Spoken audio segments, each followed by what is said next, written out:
So I'm walking down the street, right, going down to the market, and 5, 6 blocks from my house, and this car is like stuck in like the middle of the street. And she keeps starting it and it stalls, starting it, it stalls. So, as I'm walking by, I asked her, walked up to, and there's like, it's a one-way street, and there's like a line of cars behind her, honking and shit, people swerving around her, cussing at her and shit.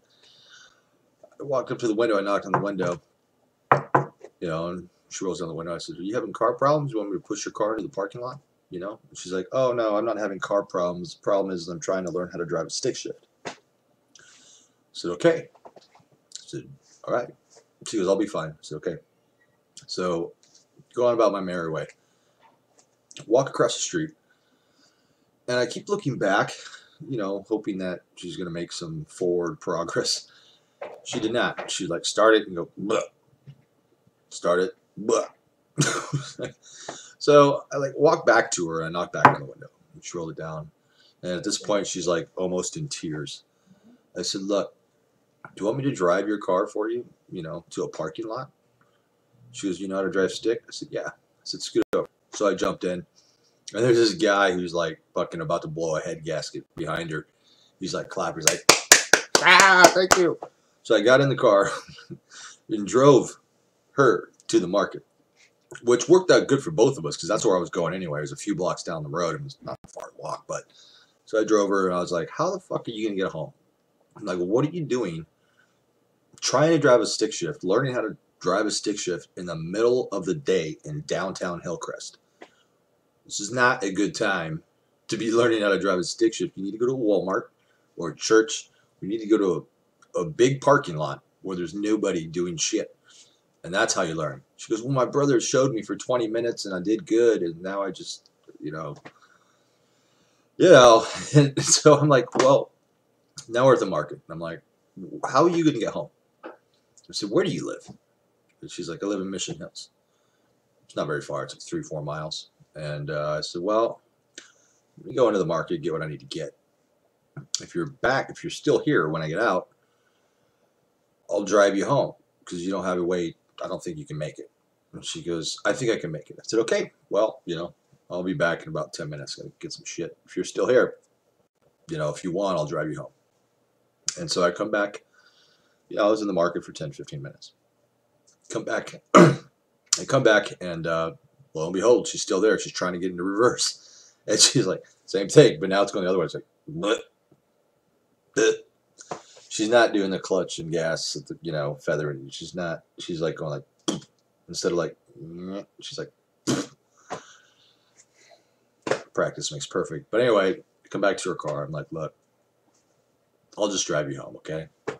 Because you can't just sit here in this fucking parking lot, stall your car all day." So she agrees. So I jump in her car.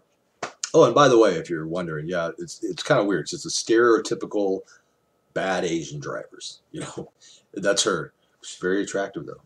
But still, it's just this typical Asian drivers. Like, who the fuck would try to learn how to drive a stick shift in the middle of the day in downtown Hillcrest? Anyway, so I get in her car. I drive her all the way into Mission Hills, like 3, 4 miles away. Not terribly far. It'd be a shitty walk, but it's. So we get to her house, park her car. And I told her again, I said, "You need to tell your brother he needs to go with you to like a Walmart or a parking lot, not just to like give you the keys and say, go figure it out. No, don't do that." And so she's like very grateful. She's like, "Thank you, thank you." And then I was like, "Okay, we're not inside our house. I'm outside of our house." And I'm like, "How am I going to get home?" She's like, "I don't know." I was like, "Well, what do you want to do?" Like, I said, "I guess I can Uber it home." She goes, "You got Uber?" I'm like, "Yeah, I got Uber, Lyft, all that shit, car to go. I guess I can Uber it." And she's like, "Oh, okay, well, let me pay you. Let me pay you." She's like, "Let me pay you."